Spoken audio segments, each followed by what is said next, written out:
Hello friends, आज की video में हम लोग बात करने वाले हैं। अगर देखिए सीएमए इंटरमीडिएट का के अंदर आप एग्जाम दे रहे हैं और यहाँ पर आपका जो पेपर नंबर 11 है financial management and business data analytics का, इसके अंदर कौन से वो इंपॉर्टेंट टॉपिक्स हैं जिनको कर आप बहुत आसानी से पास हो सकते हैं। तो इतने टॉपिक जो मैं आपके साथ बताने वाला हूँ, इनको तो जरूर करके चले जाइएगा, आसानी से आप पास हो जाएंगे। तो आइए बिना किसी देरी के वीडियो को स्टार्ट करते हैं और देखते हैं वो इंपॉर्टेंट टॉपिक्स। और अगर वीडियो आप लोगों को पसंद आए तो अपने दोस्तों के साथ इसको जरूर शेयर करिएगा।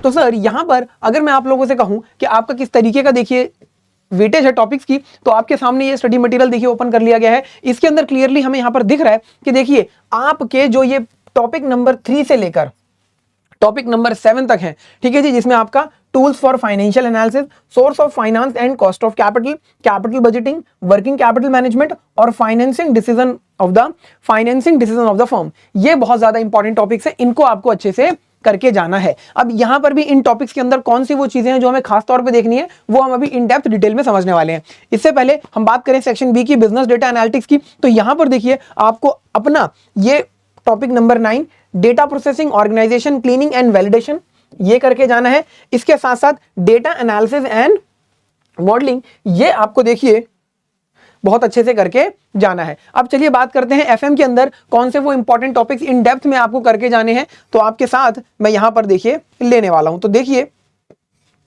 स्टडी मटेरियल में आप भी इसी तरीके से मार्क कर लीजिएगा और अपनी रिवीजन को इसी के अकॉर्डिंग रखिएगा। तो सर यहां पर जो देखिए आपके पास स्टार्टिंग के टॉपिक्स हैं, ये तो आपके देखिए ज्यादातर थ्योरी है, ठीक है जी। छोटे छोटे न्यूमेरिकल क्वेश्चन यहां से बन सकते हैं, तो वो आप एक बार जरूर देख लीजिएगा। ऐसा नहीं है कि बिल्कुल नहीं करना। और जो टॉपिक्स मैं यहां बता रहा हूं, इनके अलावा जो टॉपिक्स हम नहीं देख रहे हैं वो आपको छोड़ के नहीं जाने हैं, एक बार तो जरूर करने हैं। लेकिन ये जो मैं बता रहा हूं ये बहुत अच्छे से करने हैं।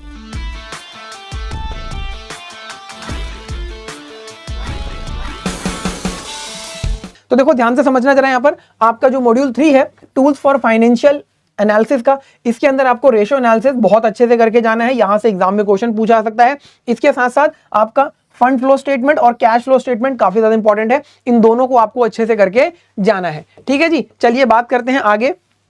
तो सर सोर्स ऑफ फाइनेंसिंग और कॉस्ट ऑफ कैपिटल के अंदर आपको कॉस्ट ऑफ कैपिटल वाले टॉपिक को बहुत अच्छे से करके जाना है। Weighted average cost of capital कैसे निकाली जाती है ये आपको आना चाहिए।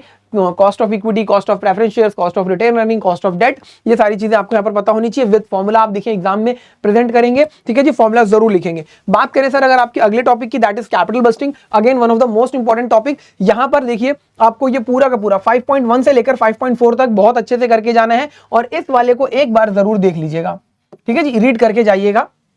5.5 को छोड़ के नहीं जाना है। बाकी जितने भी टॉपिक्स हैं ये तो आपको बहुत अच्छे से करने हैं। और इसमें भी अगर मोस्ट ऑफ द इंपॉर्टेंट मैं कहूं आपका, तो ये वाला जो टॉपिक है मोस्ट इंपॉर्टेंट है, डिस्काउंटिंग और नॉन डिस्काउंटेड कैश फ्लो जो हम निकालते हैं, ठीक है जी। अब बात करते हैं सर हमारे अगले इंपॉर्टेंट टॉपिक की, that is working capital management. तो बहुत ज्यादा इंपॉर्टेंट है। इसके अंदर मैं आपको बता दूं कि सर आपका रिसीवेबल मैनेजमेंट बहुत ज्यादा इंपॉर्टेंट है, लिख लीजिएगा इसके आगे, वेरी इंपॉर्टेंट। इसके साथ साथ आपका management of cash and cash equivalents, ये भी आपका बहुत ज्यादा इंपॉर्टेंट है। इन दोनों को बहुत ज्यादा प्रायोरिटी पे रखिएगा, इनको बहुत अच्छे से करके जाइएगा और इनके ऊपर के जितने भी क्वेश्चंस हैं वो आपको अच्छे से करने हैं। इसके साथ साथ इसके बाद अगर कोई टॉपिक आपको देखना है सर यहां पर, तो फाइनेंसिंग ऑफ वर्किंग कैपिटल, ये आपको देखिए करना है। और इनके ऊपर की कोशिश करिएगा कि जो पास्ट एग्जाम के क्वेश्चंस हैं वो बहुत अच्छे से करिएगा। यहां पर मैक्सिमम परमिसिबल बैंक फाइनेंस, ये क्वेश्चन कई बार देखिए एग्जाम में पूछ लिया जाता है। और थ्योरी भी आपको देखो यहां से देखने को मिल सकती है।